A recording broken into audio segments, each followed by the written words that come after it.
চৈতন্য প্রভু নিত্যানন্দ শ্রী অদ্বৈত গদাধর শ্রীবাসাদি গৌর ভক্ত বৃন্দ। হরে কৃষ্ণ কৃষ্ণ কৃষ্ণ হরে হরে, হরে রাম রাম রাম হরে হরে। হরে কৃষ্ণ। ওম নমো ভগবতে বাসুদেবায়।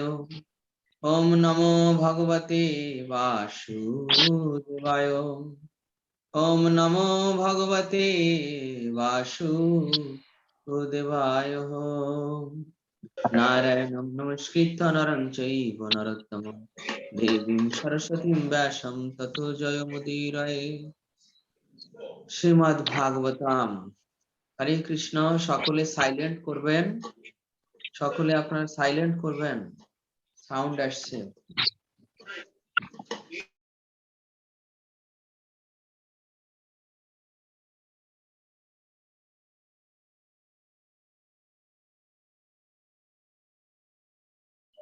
হরে কৃষ্ণ প্রভু, সবাইকে মিউট করা হয়েছে, আপনারটাও মিউট, আপনি আনমিউট করে নেবেন।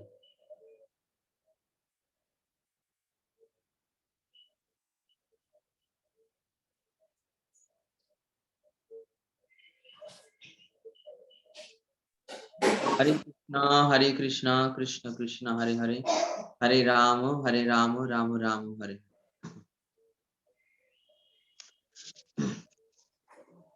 শ্রীমদ্ ভাগবতম প্রথম স্কন্ধ তৃতীয় অধ্যায় 23 নম্বর শ্লোক। ঠিক আছে প্রভু? 23 না 22? আমার এখানে 23 নম্বর শ্লোক। আগের সপ্তাহে প্রভু আমরা 6টা থেকে ক্লাস করেছিলাম।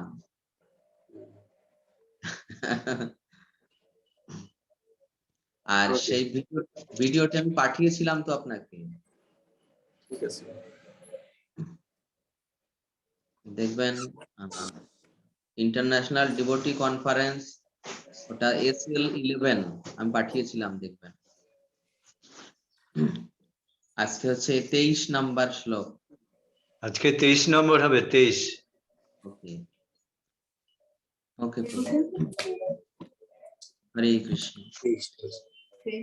একোনবিংশে বিংশতি তমে বৃষ্ণিষু প্রাপ্ত জন্মনি রামকৃষ্ণাবিতি ভুব ভগবান রদ্ভরম। ঊনবিংশতি এবং বিংশতি অবতরণে পরমেশ্বর ভগবান শ্রী বলরাম এবং শ্রীকৃষ্ণ রূপে বৃষ্ণিকুলে যদু বংশে আবির্ভূত হয়ে পৃথিবীর ভার হরণ করেছিলেন। তাৎপর্যে শ্রীল প্রভুপাদ বর্ণনা করছেন। এই শ্লোকটিতে বিশেষভাবে ভগবান শব্দটির ব্যবহার এই ইঙ্গিত করেছে যে বলরাম এবং শ্রীকৃষ্ণ হচ্ছেন ভগবানের মুখ্য রূপ। পরে তা আরো বিশেষভাবে বিশ্লেষণ করা হবে। এই অধ্যায়ের শুরু থেকে আমরা যা জানতে পেরেছি, শ্রীকৃষ্ণ পুরুষের অবতার নন, তিনি হচ্ছেন সমস্ত অবতারের অবতারী পরমেশ্বর ভগবান, এবং বলরাম হচ্ছেন তার প্রথম অংশ প্রকাশ। বলরামের থেকে আদি চতুর্ভ্য বাসুদেব, সংকর্ষণ, অনিরুদ্ধ, প্রদ্যুম্নের প্রকাশ হয়। শ্রীকৃষ্ণ হচ্ছেন বাসুদেব এবং বলদেব হচ্ছেন সংকর্ষণ। হরে কৃষ্ণ।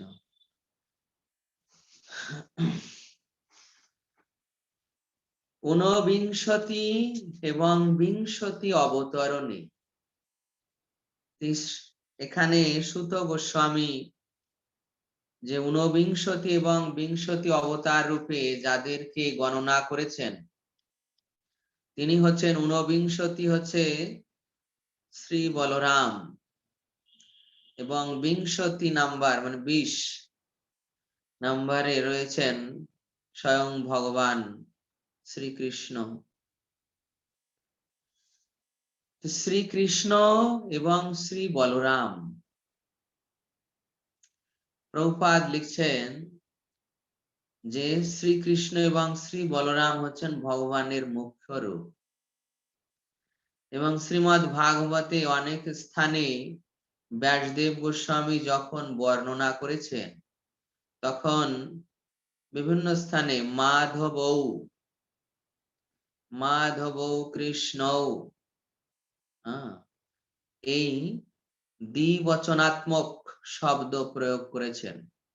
মাধবৌ মানে দুইজন মাধব মানে দ্বিবচন, মাধবৌ, ঔকার থাকলে দ্বিবচন, মাধবৌ দুইজন মাধব মানে কৃষ্ণ বলরাম। কৃষ্ণ বলরাম একসাথেই বর্ণনা করা হয়েছে মাধবৌ।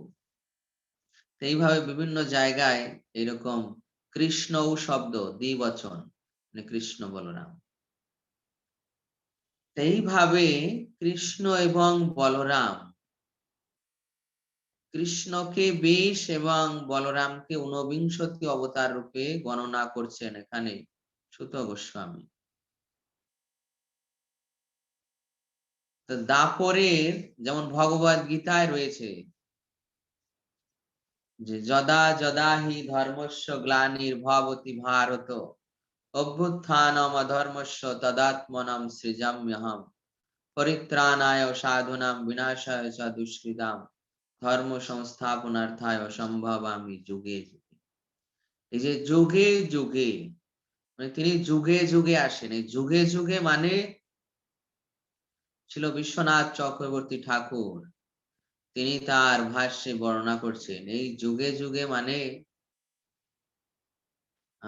সত্য যুগে, তারপর দাপর যুগে, তারপর ত্রেতা যুগে, এমন নয়।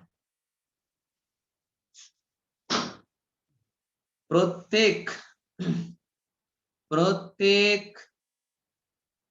বৈবস্বত মনুর অর্থাৎ এই যে বৈবস্বত মনু 28 নাম্বার চতুর্যুগ, ব্রহ্মাজির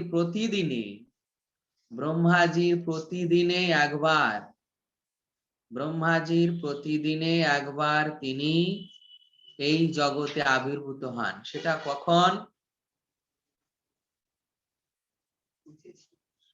বৈবস্বত মনুর যখন 28 নাম্বার চতুর্যুগ আসে, বৈবস্বত মনু মানে ব্রহ্মাজির একদিনে 14 জন মনু। এই 14 জনের মধ্যে 7 নাম্বার মনু যখন আসেন তার নাম হচ্ছে বৈবস্বত মনু। 7 নাম্বার মনু বৈবস্বত মনু। তার যখন 28 নাম্বার চতুর্যুগ হয়, তার জীবনের আয়ুষ্কাল হচ্ছে 71 চতুর্যুগ আর একটু বেশি, 71 চতুর্যুগের আর একটু বেশি।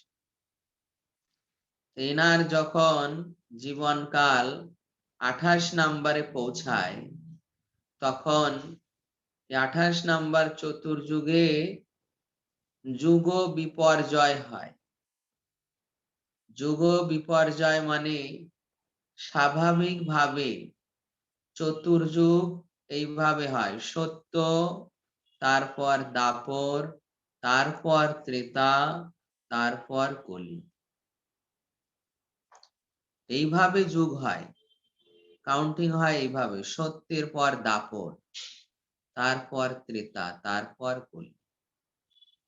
কিন্তু এই 28 নাম্বার চতুর্যুগে সত্যের পর দাপরের স্থলে ত্রেতা আগে আসে, সত্যের পর ত্রেতা, তারপর দাপর, তারপর কলি। এই 28 নাম্বার চতুর্যুগে এই যে দাপর অর্থাৎ সত্যের পর ত্রেতা, তারপর দাপর, এই দাপরের শেষ ভাগে দাপরের তৃতীয় সন্ধ্যায় শ্রীকৃষ্ণ এই জগতে আবির্ভূত হন। ব্রহ্মার প্রত্যেক দিনে তিনি এই জগতে একবার করে আবির্ভূত হন। তাহলে এই হিসাবে ব্রহ্মার আয়ুষ্কাল এখন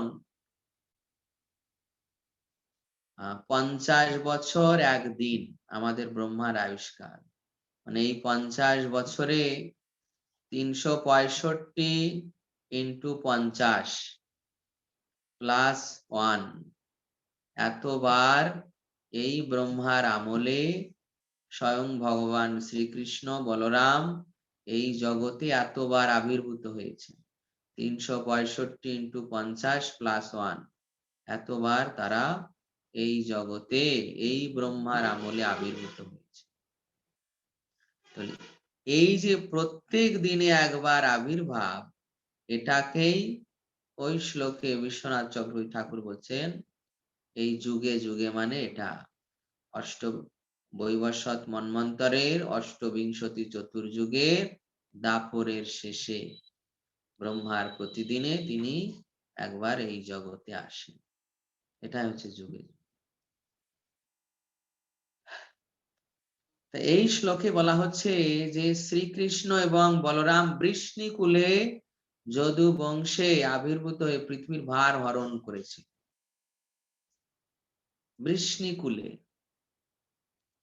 বৃষ্ণিকুলে মানে যদু বংশে।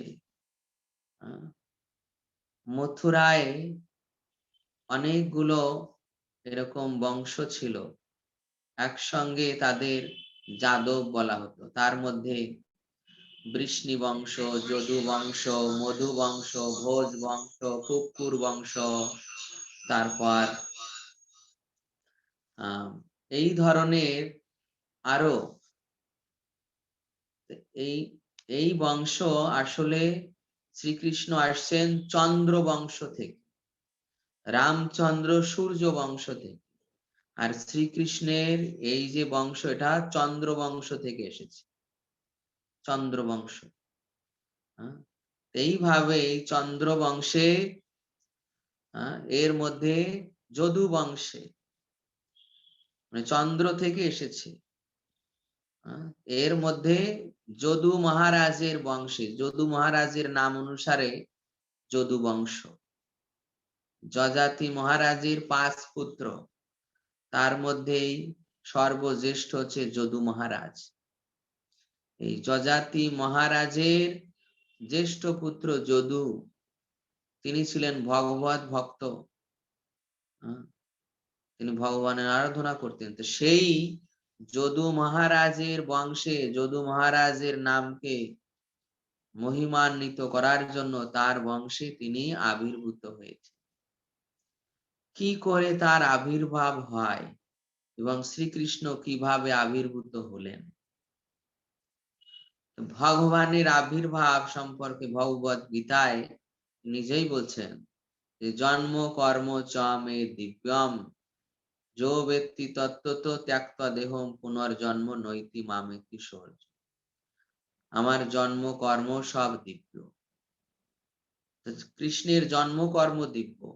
শ্রীকৃষ্ণ কিভাবে আবির্ভূত হলেন সেই দিব্য কি কি প্রকার কার্যাবলীর মাধ্যমে, কি প্রকার কার্যাবলী দেখুন।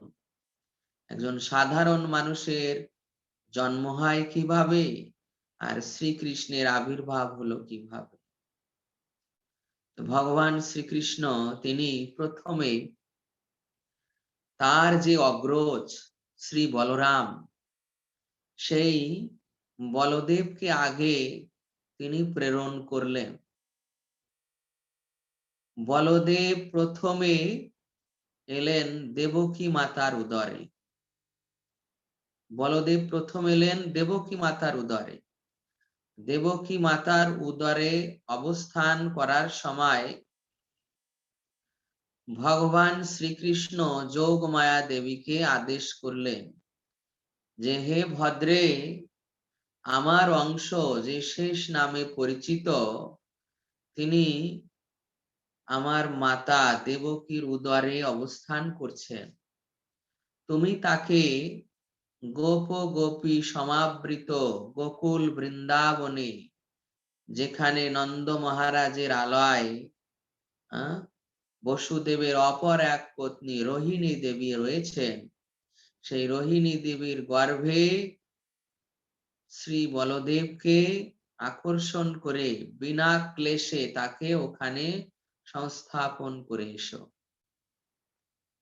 এর প্রভাবে তুমি যদি এই কার্য করো তাহলে এর প্রভাবে আমি তোমাকে 10টি নাম দিচ্ছি এবং আমি আশীর্বাদ করছি যে এই জগতের লোক তোমাকে দুর্গা, চণ্ডিকা, তারপর ঈশানী, নারায়ণী এইরকম 10টি নাম প্রদান করে ভগবান বললেন যে এই জগতের মানুষ জড় অভিলাষ পূরণ করার জন্য তোমার পূজা করবে। এইভাবে ভগবান বরদান করে তাকে আজ্ঞা দিলেন। যোগ মায়া দেবী ভগবানের আজ্ঞা প্রাপ্ত হয়ে গোকুলে গোকুলে তিনি পৌঁছে ভগবান শঙ্কর্ষণকে অর্থাৎ শ্রী বলরামকে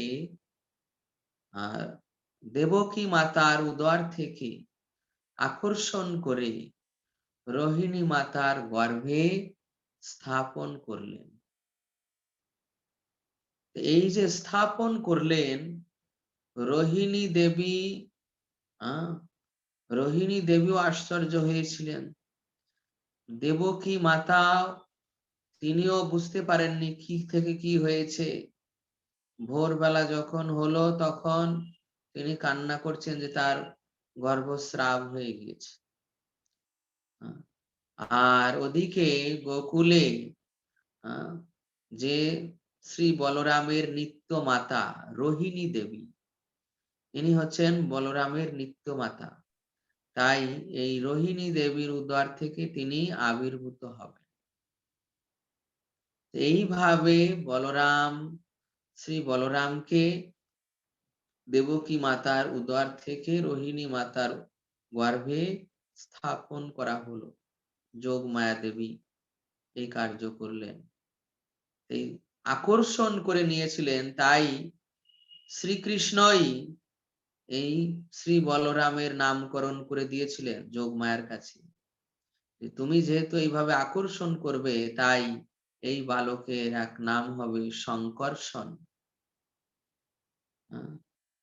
গর্গমুনি যখন নামকরণ করেছিলেন তখন এই তত্ত্ব তিনি জানতেন, তাই তিনি নামকরণ করেছিলেন রাম এবং শঙ্কর্ষণ। আর অধিক বলের জন্য বল, এই মিলে বলরাম এবং শঙ্কর্ষণ নামটি পড়ল। এরপর শ্রীকৃষ্ণ, ভগবান শ্রীকৃষ্ণ যখন শ্রী বলরামের আবির্ভাব হলো রাখি পূর্ণিমা দিন, রাখি পূর্ণিমার দিন বলরাম জয়ন্তী, এই পূর্ণিমায় যখন শ্রী বলরামের আবির্ভাব হয় তার থেকে জীব গোস্বামী পাদ, তারপর জীব গোস্বামী পাদ তিনি তার ভাষ্যে বর্ণনা করছেন যে বলরাম শ্রীকৃষ্ণ থেকে 4 মাসের বড়, 4 মাসের বড়।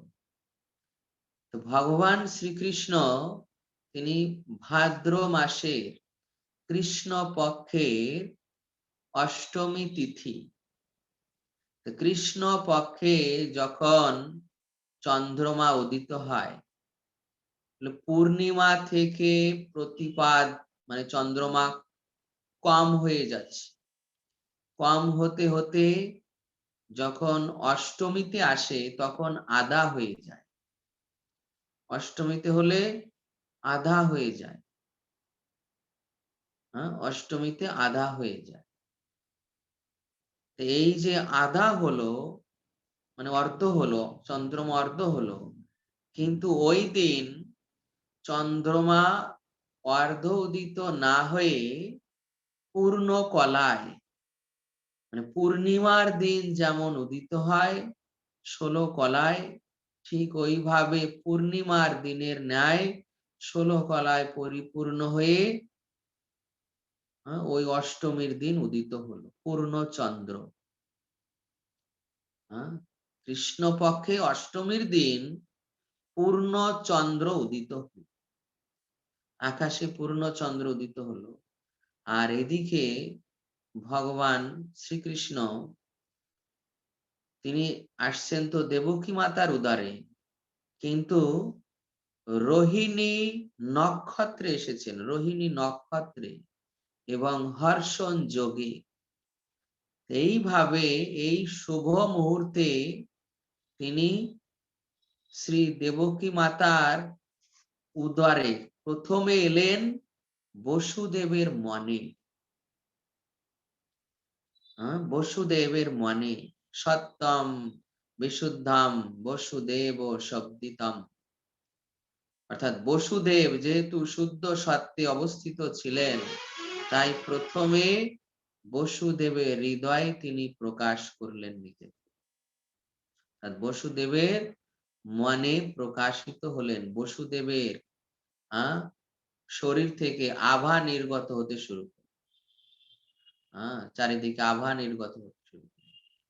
এরপর বসুদেবের হৃদয় থেকে মাতা দেবকীর হৃদয়ে, বসুদেবের হৃদয় থেকে মাতা দেবকীর হৃদয়ে তিনি স্থান নিলেন।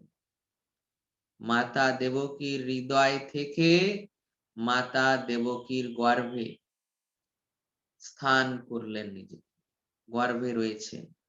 আর ওই সময়ে মাতা দেবকীর শোভা এমন ভাবে বাড়তে শুরু করলো, যে জেলখানা আলোকিত হয়ে গিয়েছে, জেলখানা আলোকিত হয়েছে। প্রহরীদের মুখে এই সংবাদ শুনে কংস এসেছে দেখতে জেলখানায়। কংস দেখতে এসেছে, চানর মুষ্টিক সকলকে নিয়ে দেখতে এসেছে যে দেবকীর উদর থেকে আভা নির্গত হচ্ছে, আর দেবকীর রূপ অত্যন্ত আলোকিত হয়ে গেছে, জ্যোতির্ময় রূপ ধারণ করেছে। আর এটা দেখে কংস বুঝতে পেরেছে যে আমার শত্রু শ্রী বিষ্ণু চলে এসেছে। তখন কংস চিন্তা করছে যে এই অবস্থায় তাকে আমি হত্যা করব কিনা, এই অবস্থায় বিষ্ণু গর্ভে থাকা অবস্থায় তাকে আমি হত্যা করব কিনা। চিন্তা ভাবনা করে তিনি বিবেচনা করছেন, না, আমি এই অবস্থায় দেবকীকে হত্যা করতে পারি। দেখুন, ভগবান যখন কারো হৃদয়ে থাকেন, তখন অত্যন্ত নিষ্ঠুর ব্যক্তির মনও পরিবর্তন হয়ে যায়।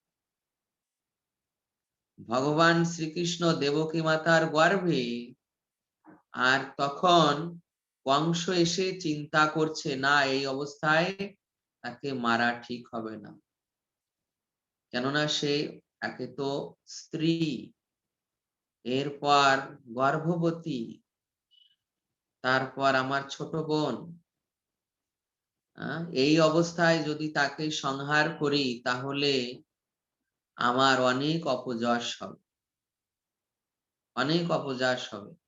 এই জন্য কংস হত্যা করলো না, চিন্তা করলো যে শুধু শুধু এই অবলা স্ত্রীকে আমি হত্যা করব না। আমার শত্রু হচ্ছে শ্রী বিষ্ণু, সে যখন নির্গত হবে তখন তাকে সংহার করব। এই বলে প্রহরীদের সাবধানে সাবধানে থেকে সাবধানে থাকার নির্দেশ দিল, এবং যাতে বাচ্চার জন্ম হওয়া মাত্রই তাকে সংবাদ দেয়, এই আদেশ দিয়ে চানুর মুষ্টিককে নিয়ে চলে গেল। চানুর মুষ্টিকের সঙ্গে রোজ পরামর্শ, আমার কাল এসেছে। আর এই যে কংসের কৃষ্ণ চিন্তা, এটা আমরা যারা ভক্তিতে আছি তাদের কৃষ্ণ চিন্তা থেকে আরো মানে আরো বেশি, মানে বেশি মানে সে সর্বদা কৃষ্ণের চিন্তা করত। এই কৃষ্ণ কি আবির্ভূত হলো, খেতে বসতে শুতে ঘুমাতে সর্বদা আমার কাল এসেছে, কখন চলে আসে, কখন আবির্ভূত হয়, এই চিন্তায় সে ডুবে থাকতো। অথচ রূপ গোস্বামী পাদ তার এই কৃষ্ণ স্মরণকে ভক্তি বলেননি। কেননা ভক্তি মানে আনুকূলস্য সংকল্প, প্রাতিকূলস্য বিবর্জনা। ভক্তি মানে অনুকূল ভাবে চিন্তা, প্রতিকূলতা বর্জন। আর কংস করেছে কি, প্রতিকূল ভাবে চিন্তা করেছে, মানে শত্রু ভাবে কৃষ্ণের চিন্তা করেছে। তাই তার সেই চিন্তা শুদ্ধ ভক্তি নয়। কংসের কৃষ্ণ চিন্তা শুদ্ধ ভক্তি নয়। শুদ্ধ কৃষ্ণ চিন্তা হবে অনুকূল ভাবে, ভাব সহকারে, শান্ত দাস্য সখ্য বাৎসল্য মধু, এই ভাব সহকারে কৃষ্ণ চিন্তাটাই শুদ্ধ ভক্তি। কংস এইভাবে চিন্তা ভাবনা করছেন। আর ঠিক এই অষ্টমীর দিন ভগবান শ্রীকৃষ্ণ যখন মধ্যরাত্রি অষ্টমীর দিন চন্দ্রমা আকাশে 16 কলায় উঠেছে, সেই সময়ে হর্ষণ যোগে রোহিণী নক্ষত্রে তিনি দেবকী মাতার উদর থেকে আবির্ভূত হলেন। আবির্ভূত যখন হলেন, দেবকী মা যোগ মায়ার প্রভাবে একটু নিদ্রাচ্ছন্ন হয়েছিলেন, কিন্তু তিনি বুঝতে পেরেছেন যে তার সন্তানের জন্ম হয়েছে।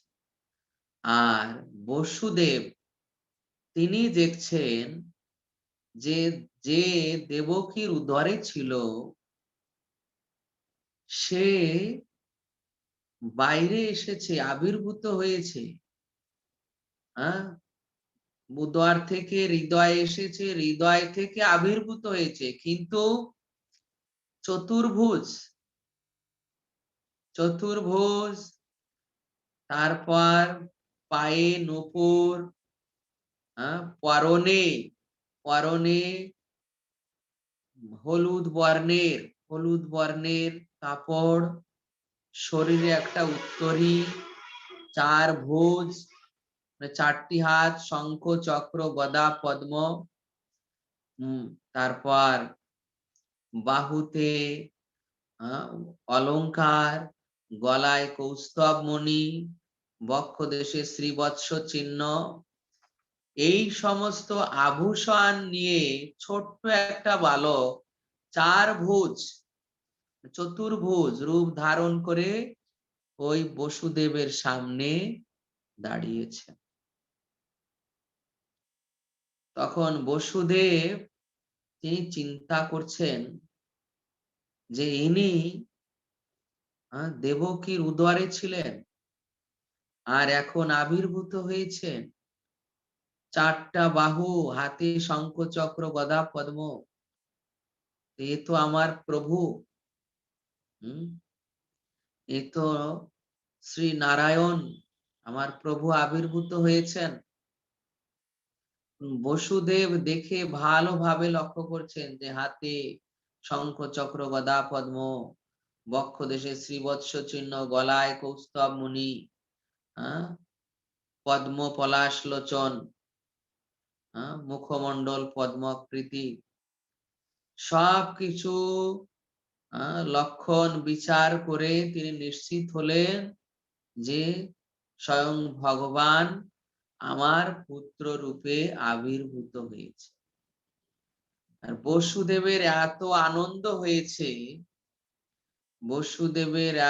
আনন্দ হয়েছে যে তিনি ওই সময়ে চিন্তা করছেন যে কোন গৃহস্থের বাড়িতে একটা পুত্র সন্তান জন্মগ্রহণ করলে তাদের কি আনন্দ হয়, আর আমার গৃহে আজ সাক্ষাৎ পরমেশ্বর ভগবান আবির্ভূত হয়েছে, তাহলে আমার আনন্দ কতটা হওয়া চাই, এবং আমাকে এই যে সন্তানের জন্মোৎসব কত আড়ম্বর সহকারে করা উচিত। কিন্তু বসুদেব চিন্তা করছেন যে কংস আমার সব আত্মসাৎ করে নিয়েছে। কংস আমার সব আত্মসাৎ করে নিয়েছে, ধন অর্থ সম্পদ বাড়ি সব রাজপ্রাসাদ সব আত্মসাৎ করে নিয়েছে। এখন আমি কিভাবে আমার সন্তানের এই জন্ম মহোৎসব পালন করব? এই চিন্তা করে তিনি দেখছেন যে তার সবকিছু কংস আত্মসাৎ করে নিয়েছে, তাই তিনি মনে মনে প্রথমে আগে তিনি স্নান করতে চলে গেলেন, স্নান করলেন, স্নান করে এসে মনে মনে 10 সহস্র গাভী দান করলেন। 10 সহস্র গাভী দান করে তিনি তারপর তার ওই পুত্রের সামনে হাত জোড় করে দাঁড়িয়েছেন। আর দেবকী মাতাও তখন চেতনা প্রাপ্ত হয়েছে। দেবকী মাতা যখন চেতনা প্রাপ্ত হয়েছে, উভয়ই দেখছেন চতুর্ভুজ। তখন ভগবান নিজেই এখন বলছেন, ভগবান নিজেই এখন বলছেন, একজন সাধারণ বাচ্চা যখন জন্মগ্রহণ করে তখন পিতা মাতা পরবর্তীতে তার ব্রাহ্মণ দ্বারা আচার্য দ্বারা নামকরণ আদি সংস্কার করেন, কোষ্ঠী বিচার করেন। আর কৃষ্ণের ক্ষেত্রে শ্রীকৃষ্ণ আবির্ভূত হয়ে তিনি তার পিতা মাতা পূর্ব জন্মে কে ছিল তা বর্ণন করছেন। পিতা মাতা পূর্ব জন্মে কে ছিল তাই বর্ণন করছেন। এই যে আবির্ভূত হলেন, শ্রীল প্রভুপাদ এটিকে বলছেন যে পূর্ব দিগন্তে যেমন সূর্যের উদয় হয়, পূর্ব দিগন্তে যেমন সূর্যের উদয় হয়, ঠিক তেমন ভাবে শ্রীকৃষ্ণ দেবকী মাতার উদর থেকে আবির্ভূত হল। পূর্ব দিগন্তে সূর্য উদিত হয়, এর মানে এই নয় যে পূর্ব দিগন্ত সূর্যের জন্মস্থান নয়। পূর্ব দিগন্ত থেকে বারবার তিনি উদিত হচ্ছেন মনে হয়। তা ঠিক এইভাবে তিনি দেবকী মাতার উদর থেকে আবির্ভূত হয়েছে, আবির্ভূত হয়েছে। দিব্য আবির্ভাব কি হৃদয় থেকে আবির্ভূত হয়েছে। ভগবান কখনো জনিদ্বার ভেদ করেন না, এই জন্য তার এক নাম অজনী সম্ভবা। মনুষ্য সমস্ত জীব তারা জনিদ্বার ভেদ করে বের হয়, কিন্তু ভগবান কখনো জনিদ্বার ভেদ করেন, তাই তার নাম অজনী সম্ভবা। তিনি হৃদয় থেকে আবির্ভূত হন, আর আবির্ভূত হয়ে পিতা মাতাকে বলছেন যে হে পিতা হে মাতা,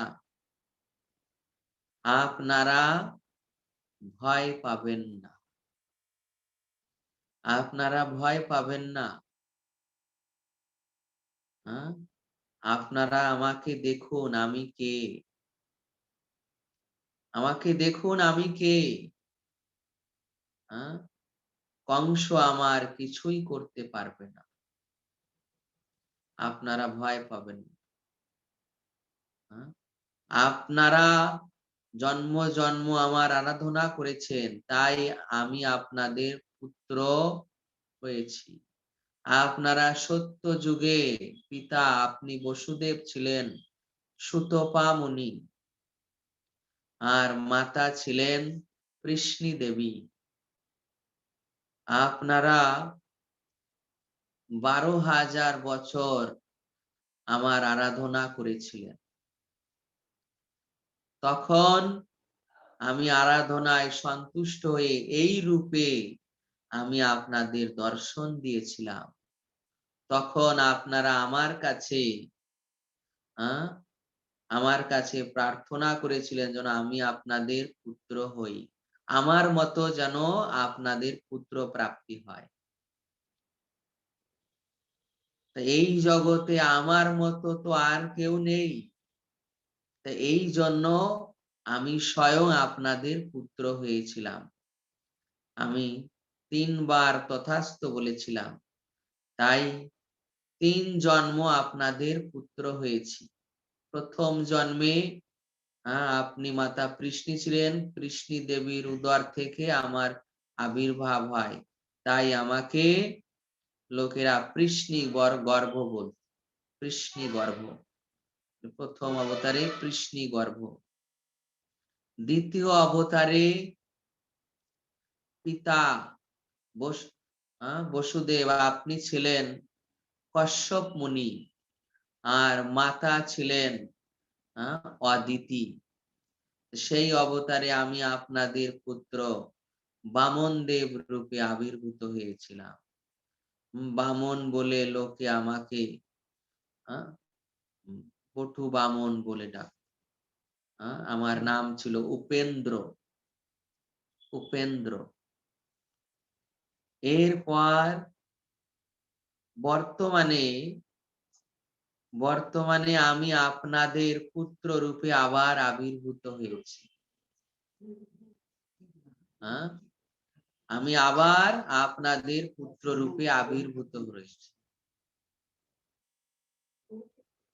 দেখুন আমি কে, আমি এই রূপে আবির্ভূত হয়েছি যাতে আপনারা বুঝতে পারবেন যে কংস আমাকে হত্যা করতে পারবে না। এই জন্য আমি এই চতুর্ভুজ রূপে প্রকাশিত হয়েছি, যে বুঝতে পারেন যে আমি স্বয়ং ভগবান। এই বলে ভগবান যখন চুপ হলেন, তখন মাতা দেবকী বলছেন যে হে প্রভু, হে প্রভু, আপনি আমার গর্ভ থেকে আবির্ভূত হয়েছে, এটা ভাবতে আমার আশ্চর্য হচ্ছে। তা আপনি যখন এই রূপে আবির্ভূত হয়েছেন, তা আপনি এই রূপ অপসারণ করে ফেলুন, বা কোনো ছোট বাচ্চার রূপ ধারণ করুন, অন্যথায় কংস এখনই চলে আসবে। আর ভগবান যখন আবির্ভূত হয়েছে, তখন তার প্রভাবে ওই সমস্ত প্রহরীরা যোগ মায়ার দ্বারা নিদ্রায় আচ্ছন্ন হয়ে গিয়েছে। যোগ নিদ্রায় তাদের আচ্ছন্ন করে রেখেছে।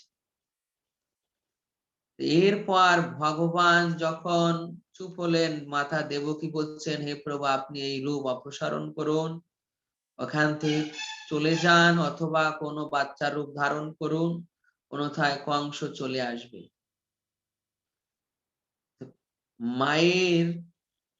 মায়ের এই ভয় দর্শন করে ভগবান বলছেন যে হে মাতা, হে পিতা, যদি আপনাদের মনে ভয় উৎপন্ন হয়, তাহলে আপনারা এক কাজ করুন, আমাকে এখান থেকে গোকুলে পৌঁছে দিন। এখান থেকে গোকুলে পৌঁছে দিন।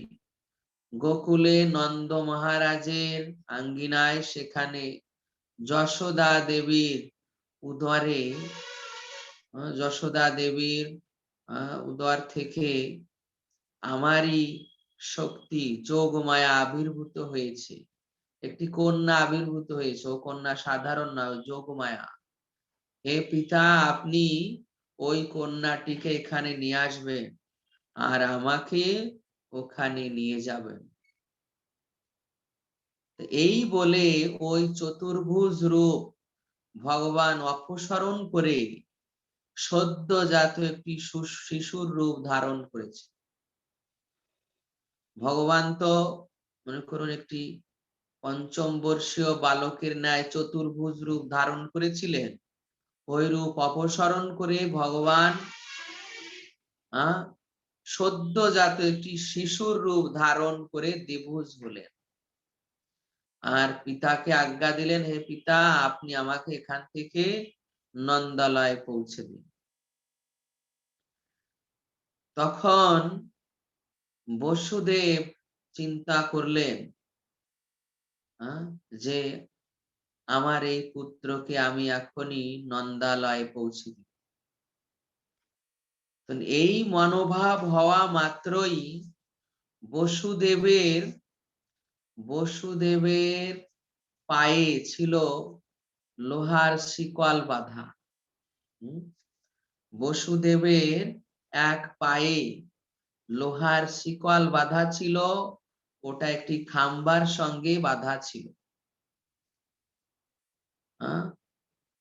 আর হাত হাত হাতে বেড়ি ছিল। তো বলা মাত্রই, ভগবান বলা মাত্রই বসুদেবের হাতের শিকল, পায়ের বেড়ি সব খুলে গেল বলা মাত্রই। যখন তিনি কৃষ্ণকে তুলতে গেলেন তখন হাতের শিকল, পায়ের বেড়ি সব খুলে গেল। এখানে আমাদের আচার্য শিক্ষা দিচ্ছেন যে যে কৃষ্ণকে গ্রহণ করেছে তার আর কোনো বন্ধন থাকতে পারে না। কৃষ্ণকে যে গ্রহণ করেছে, যে কৃষ্ণকে হৃদয়ে ধারণ করেছে তার আর কোনো বন্ধন থাকে না। তো ভগবান আজ্ঞা দিয়েছে, আর বসুদেব তিনি চিন্তা করেছেন আমার সন্তানকে আমাকেই রক্ষা করতে হবে।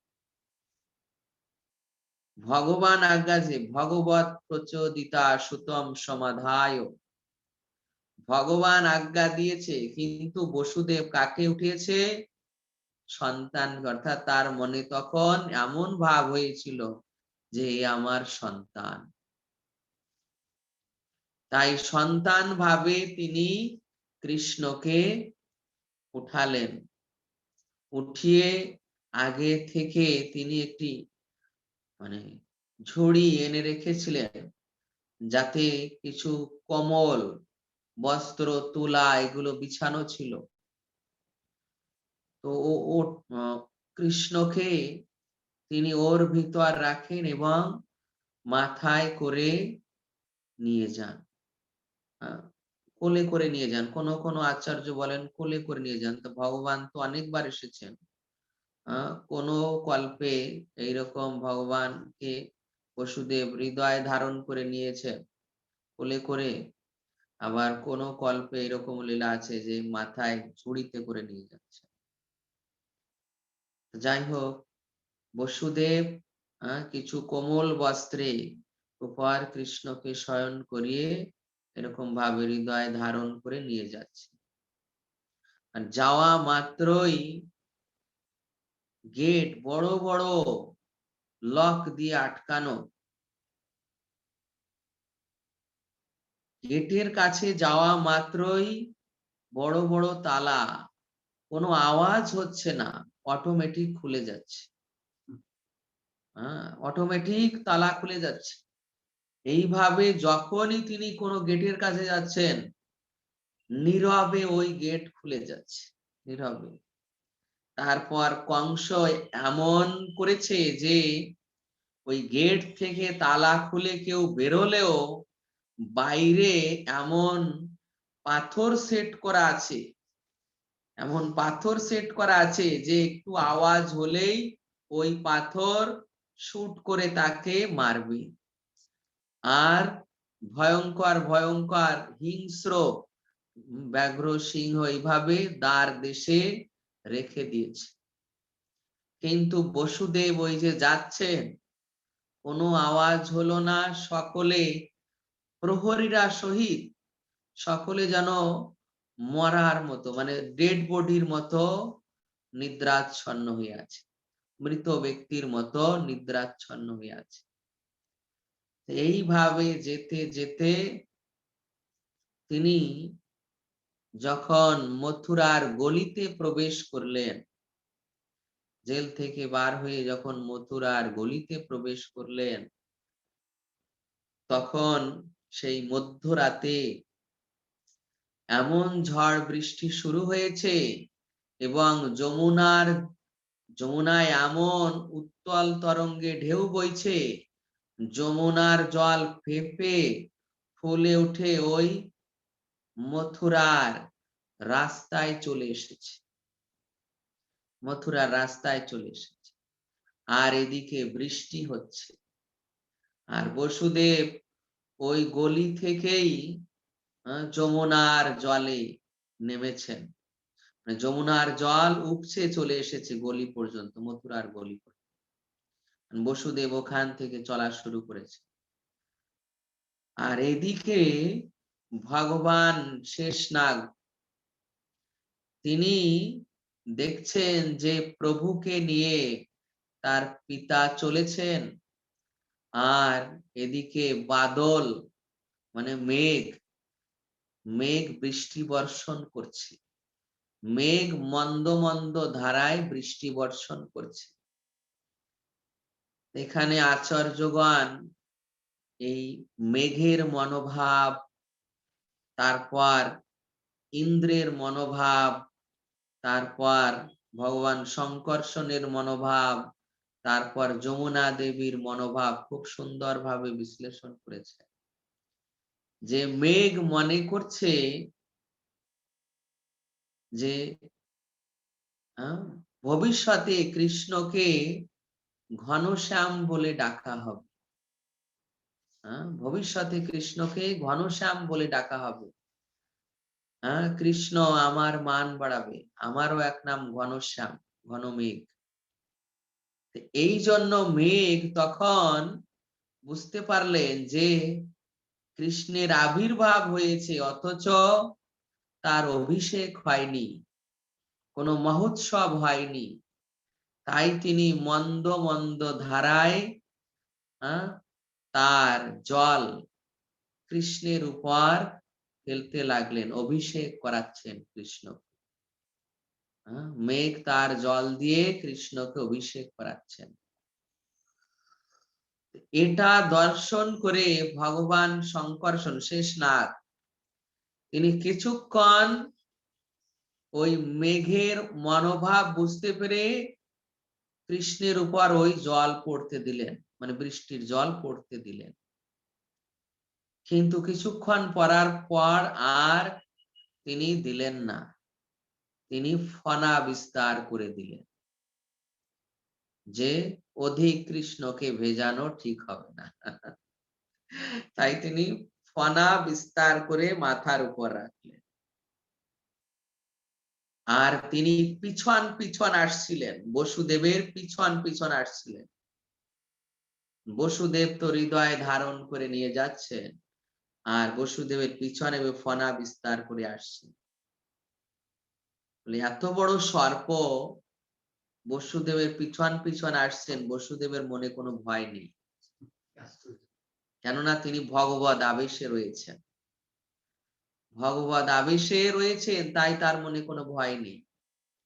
আর ভগবান শঙ্কর্ষণ চিন্তা করছেন যে আমার প্রভুকে তার হৃদয়ে ধারণ করেছে, আমার উচিত তার অনুগমন করা, আমার উচিত তার অনুগমন করা। তাই তিনি পিছনে পিছনে চলছেন বসুদেব। এইভাবে শঙ্কর্ষণ তার বসুদেবের অনুগমন করে মাথায় ফনা বিস্তার করে তিনি বসুদেবের পিছন পিছন চলছেন, যে তিনি বাড়ি নিবারণ করছেন। বাড়ি মানে বৃষ্টি, বৃষ্টি নিবারণ করছেন। তার মনোভাব যে বাড়ি নিবারণ, বাড়ি এক অর্থে আবার বিষ বলা যায়। বিষ ধারণ করা তো শঙ্কর্ষণের কাজ, তাই তিনি বিষ ধারণ করছেন। এইভাবে শঙ্কর্ষণ ভগবান তিনি শেষ নামে পরিচিত, তিনি অনন্ত ফনা বিস্তার করে বসুদেবের পিছন পিছন আসছেন। আর বসুদেব যখন যমুনার পাড়ে চলে এসেছেন, তখন দেখছেন উত্তল তরঙ্গ, আর এদিকে ইন্দ্র তখন এমন ভাবে বৃষ্টি প্রদান করা শুরু করেছে। ইন্দ্র হচ্ছে বৃষ্টির দেবতা। ইন্দ্র তখন মুষল ধারায় বৃষ্টি প্রদান করছেন। মানে বসুদেব যখন ওই মথুরার নগরী দিয়ে যাচ্ছিলেন, তখন ইন্দ্রের মনে এমন হলো যে আমার প্রভু তিনি যাচ্ছেন, আমার প্রভুকে তার পিতা নিয়ে যাচ্ছে, এখন যদি কেউ বসুদেবকে দেখে ফেলে তাহলে কংসের কাছে এই কথা পৌঁছে যাবে।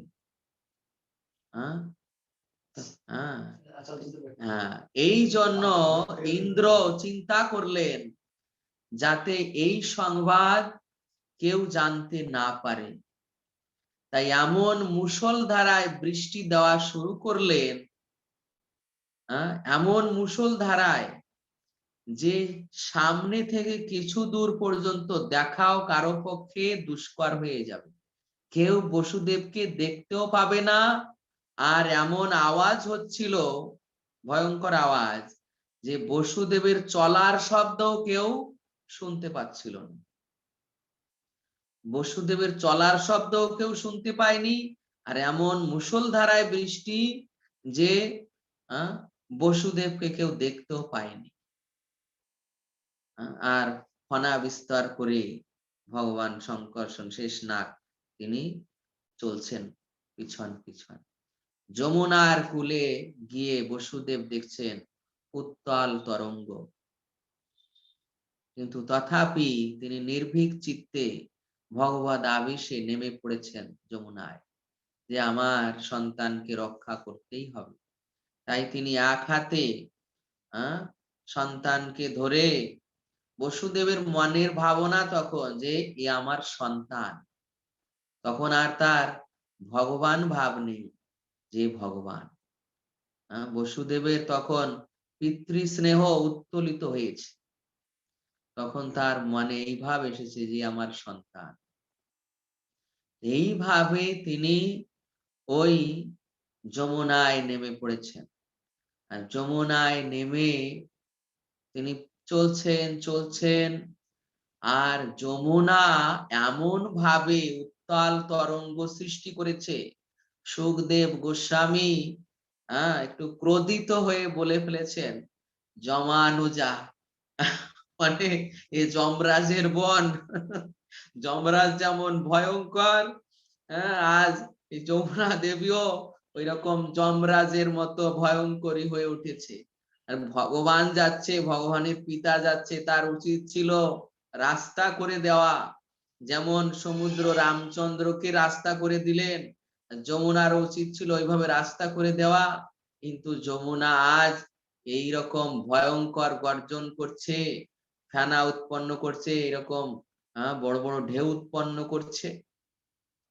তাই সুখদেব গোস্বামী তাকে যমানুজা বলছেন, যে তো যমরাজের বন, তাই এই রকমের স্বভাব। তো এদিকে যমুনা দেবীরও মনের ভাব, যে হে প্রভু আপনি যাচ্ছেন আমার উপর দিয়ে, তা আমাকে অন্তত একটু কৃপা করুন, আপনার চরণ যুগল আমাকে প্রদান করুন, একটু চরণ ধুলি দিয়ে যাবেন। এই রকম যমুনা দেবীর মনের ভাব। তো প্রথম অবস্থায় ভগবান যমুনা দেবীর এই মনোভাব বুঝতে পেরে ওই বসুদেবের কোল থেকে চরণটা একটু নিচে বাড়িয়েছেন।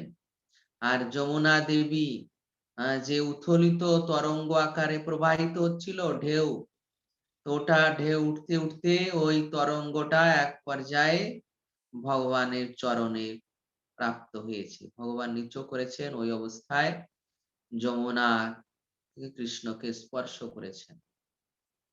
আর স্পর্শ করা মাত্রই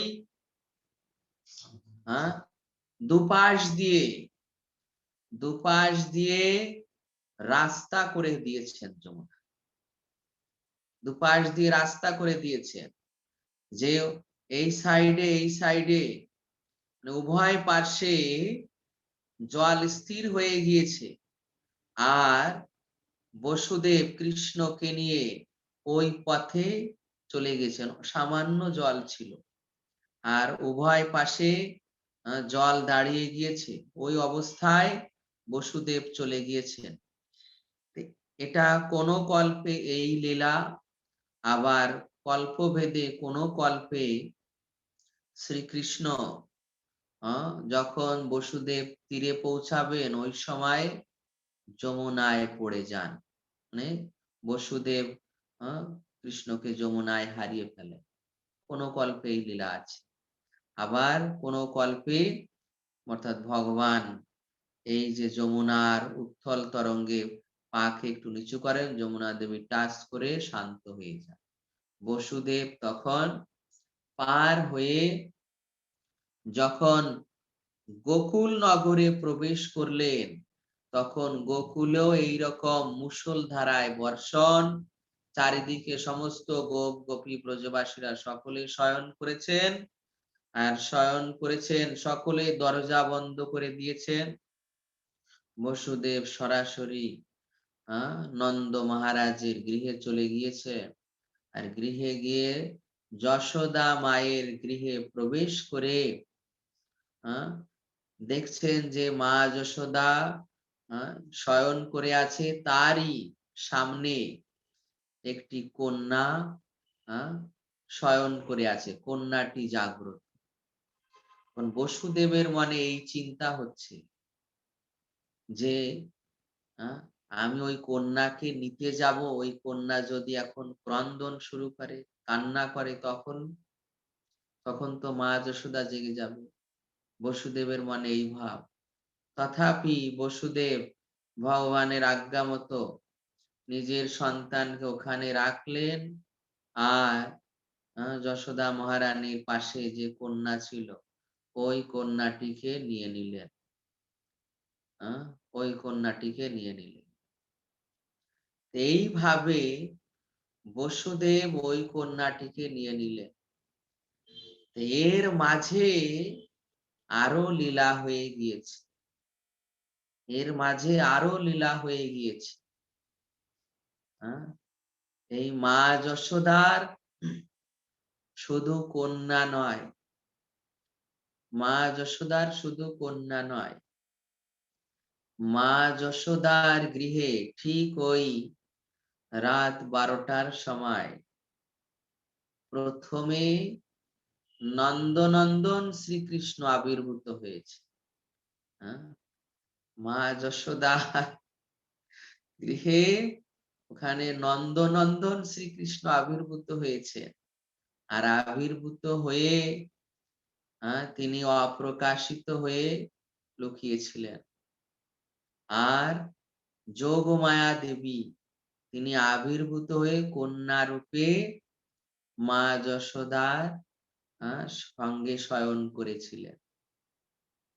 আর যখন বসুদেব এসে এই যোগমায়া দেবীকে নিয়ে যান আর তার পুত্রকে রেখে যান, এই যে বাসুদেব কৃষ্ণ, বসুদেবের পুত্র কৃষ্ণ, এই বসুদেব কৃষ্ণ তখন ওই নন্দনন্দনে মিলিত হয়ে যান, ওই নন্দনন্দনের সঙ্গে মিলিত হয়ে যান। মূল হচ্ছেন ওই নন্দনন্দন কৃষ্ণ, যিনি সর্বদা বৃন্দাবনেই থাকেন। বৃন্দাবনম পাদমেকম না গচ্ছতি, বৃন্দাবনম পরিত্যাজ্যম পাদমেকম না গচ্ছতি। এই নন্দনন্দন কৃষ্ণ কখনো বৃন্দাবন পরিত্যাগ করে যান না।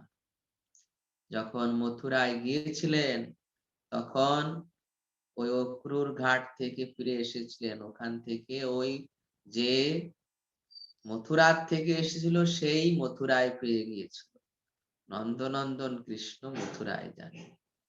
এইভাবে একটি ভগবানের গুপ্ত লীলা, যে ওখানে মা যশোদা যুগল সন্তান প্রসব করেছিলেন, যুগল সন্তান, একটি কন্যা একটি পুত্র। পুত্র প্রকাশিত হয়ে তিনি গুপ্তভাবে থেকে যান, আর কন্যা যোগমায়া তিনি আবির্ভূত হয়ে মা যশোদার কোলে থাকেন। যখন বসুদেব তার পুত্রকে রেখে যোগমায়া দেবীকে নিয়ে গেলেন, তখন ওই বসুদেব কৃষ্ণ নন্দনন্দন কৃষ্ণে মিলিত হয়ে যায়। তবে মনে রাখতে হবে যে কৃষ্ণ কিন্তু দুইজন নয়, একজনই। ভগবান দুই হয় না, ভগবান একজনই। কিন্তু ভগবান শ্রীকৃষ্ণ হচ্ছেন আদি পরমেশ্বর ভগবান, তার থেকে অসংখ্য প্রকাশিত হতে পারে, নিজেকে অসংখ্য রূপে প্রকাশ করতে পারে। এই যে মথুরার থেকে যিনি এলেন তিনি হচ্ছেন শ্রীনারায়ণ। শ্রীনারায়ণ, এই নারায়ণ হলেন শ্রীকৃষ্ণের অংশ, তাই ওই অংশ অংশীতে প্রবেশ করে গেলেন। এইভাবে নন্দনন্দন তখন মা যশোদার কোলে ঘুমিয়ে আছে।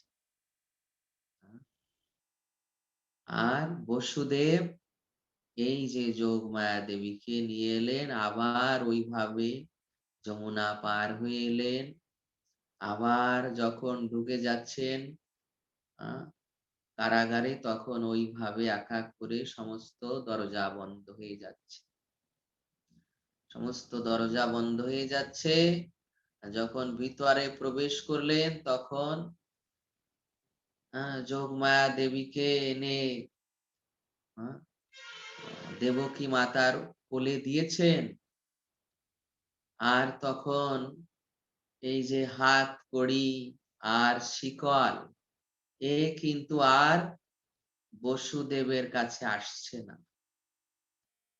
হাত কড়ি শিকল বসুদেবের কাছে আসছে না। তখন বসুদেব চিন্তা করছে যে আমাকে যদি কংস এসে এইভাবে হাত কড়ি থেকে মুক্ত দেখেন, পায়ে লোহার শিকল থেকে মুক্ত দেখে, নিশ্চয়ই সন্দেহ করবে যে আরো কি করেছে। তাই নিজে নিজেই ওই হাত কড়ি আর পায়ে লোহার শিকল নিজে নিজেই পরে নিলেন। আর যোগমায়া দেবী রাত কাটতে না কাটতেই চিৎকার শুরু করলেন। ওই শিশু চিৎকার শুরু করলো, চিৎকার শুরু করলো, এমন ভাবে চিৎকার শুরু করলো, ওই যে মহামায়া যে সকলকে নিদ্রিত করে রেখেছিল, সকলে তখন ওই চিৎকারে উঠে দৌড়াদৌড়ি করতে লাগলো যে দেবকীর সন্তান হয়েছে, দেবকীর সন্তান হয়েছে। কংসের কাছে সংবাদ গেল। কংস ওই অবস্থায় উঠে তরবারি মুক্ত করে এমন ভাবে দৌড়াচ্ছে, মানে পথে আসতে আসতে কয়েকবার পিছল খেয়ে পড়ে গিয়েছে কংস। কয়েকবার পিছল খেয়ে পড়ে গিয়েছে, আবার উঠেছে, আবার পড়েছে, এই আমার কাল এসেছে, কাল এসেছে, তরবারি হাতে নিয়ে দৌড়াচ্ছে। আস্তে আস্তে এসে দেখলো যে দেবকীর কন্যা হয়েছে। তখন কংস বলছে, বিষ্ণু, এই বিষ্ণু, এই বিষ্ণু, এই এখন আমি যাতে একে না মারতে পারি এই জন্য এই স্ত্রীর রূপ ধারণ করেছে। এ মোহিনী হয়ে দেবতাদের অমৃত পান করিয়েছিল, অসুরদের বিমোহিত করেছিল। বিষ্ণু এই স্ত্রীর রূপ ধারণ করেছে। স্ত্রীর রূপ ধারণ করলে আমি ছেড়ে দেব না, স্ত্রীর রূপ ধারণ করলেও আমি একে ছাড়বো না। তখন দেবকী মাতা বলছে, হে ভ্রাতা, আপনি এমন নিষ্ঠুর হবে না, আপনি এমন নিষ্ঠুর হবে না, আপনি আমার 6টি সন্তানকে হত্যা করেছেন, আমি কিছু বলিনি। আপনি এই কন্যা সন্তানটিকে ছেড়ে দিন, এ আপনার পুত্রবধূ হওয়ার যোগ্য, এ আপনার বধের যোগ্য নয়, আপনি একে ছেড়ে দিন। দৈব বাণীতে বলা হয়েছিল যে আমার অষ্টম গর্ভের সন্তান আপনার হত্যার কারণ হবে, এ তো কন্যা।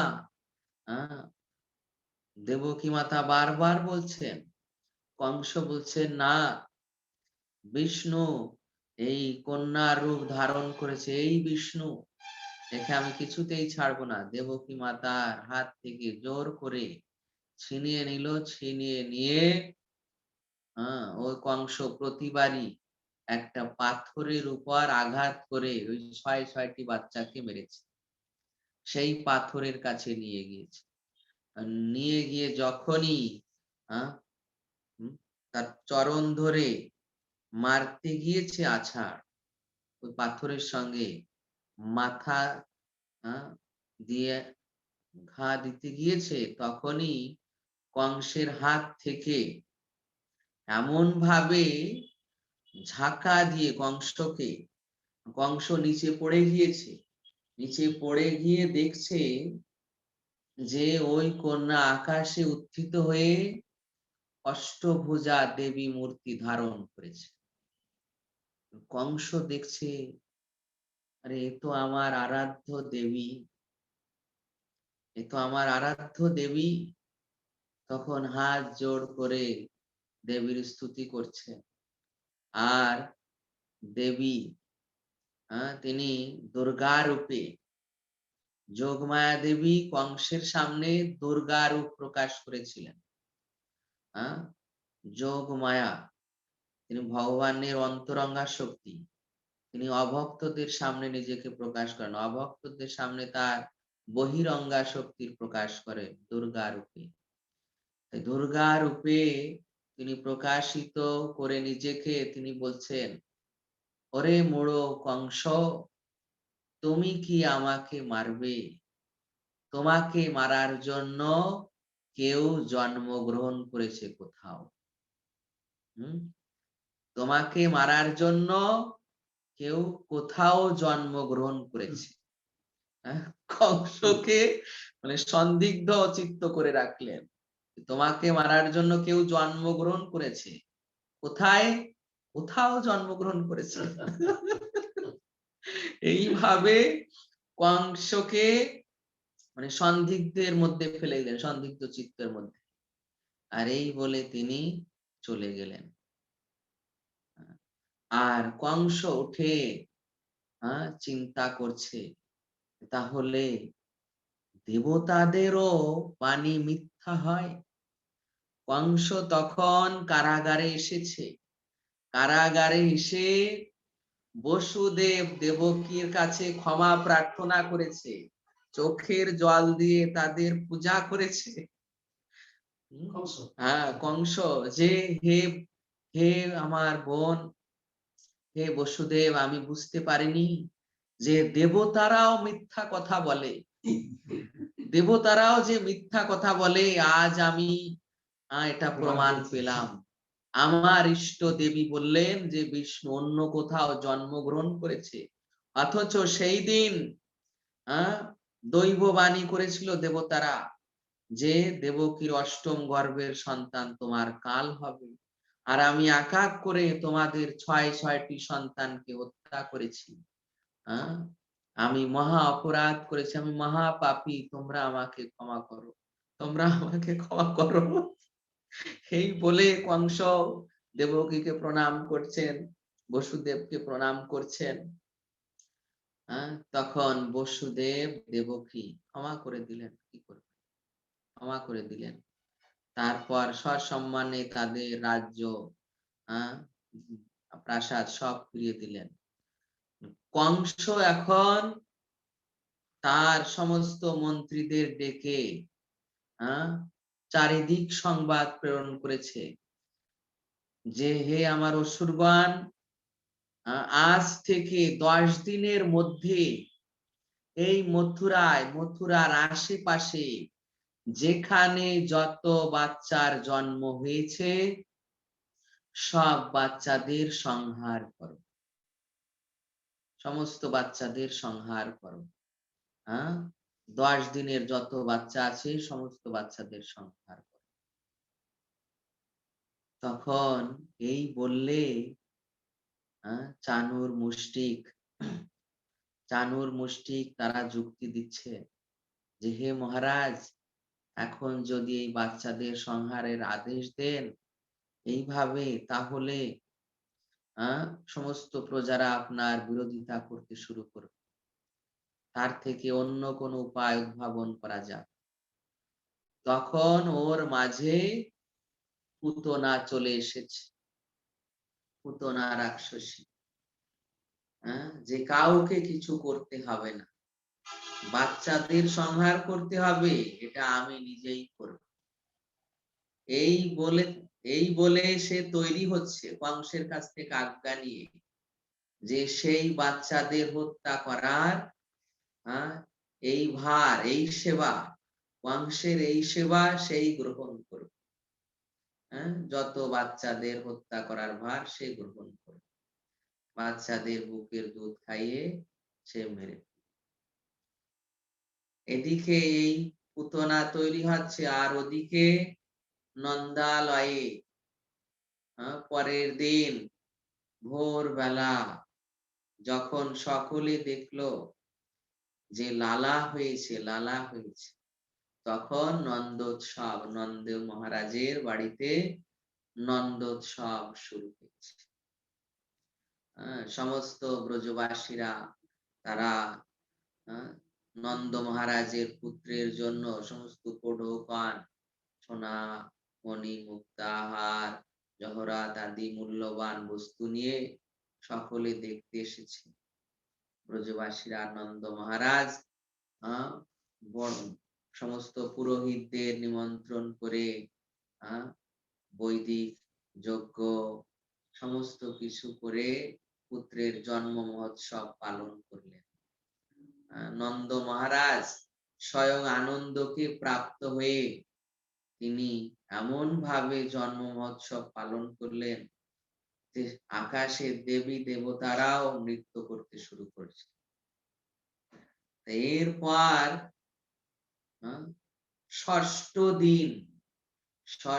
দিন পুত্রের যখন ষষ্ঠ দিন, তখন নন্দ মহারাজের চিন্তা হলো যে আমার এই যে পুত্র জন্ম হয়েছে আর গোকুলে এমন ভাবে সম্পদ বৃদ্ধি হয়েছে, এই সংবাদ যদি কংসের কাছে যায় তাহলে সে এখানে তার প্রহরীদের পাঠাবে, সেনা পাঠাবে, আর এরা যদি কংসকে দিয়ে এই রিপোর্ট দেয় যে গোকুলে অনেক সম্পদ বেড়ে গেছে, তাহলে এদের আনাগোনা লেগেই থাকবে।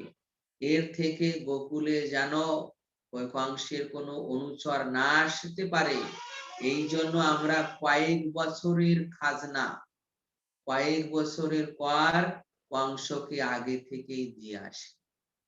এই চিন্তা করে নন্দ মহারাজ কিছু বলিষ্ঠ গোপেদের ওই নন্দনন্দনকে দেখাশোনার ভার, মানে রক্ষা করার ভার, ব্রজবাসীদের রক্ষা করার ভার দিয়ে নন্দ মহারাজ কিছু গরুর গাড়িতে শকটে করে অনেক কয়েক বছরের খাজনা কর নিয়ে গোকুল থেকে মথুরার উদ্দেশ্যে রওনা করে। আর এদিকে কংসের আদেশ নিয়ে পুতনা রাক্ষসী ষষ্ঠ দিনের মাথায় গোকুলে আকাশ মার্গ দিয়ে তিনি উড়ে এলেন। উড়ে এসে গোকুলে নেমে তিনি অতি সুন্দরী দেবীর রূপ ধারণ করলেন। দেবী, ব্রজবাসীরা দেখে তাকে মনে করেছিল যে স্বয়ং লক্ষ্মী দেবী চলে এসেছে, স্বয়ং লক্ষ্মী দেবী চলে এসেছে, তাই কেউ আর আটকায়নি।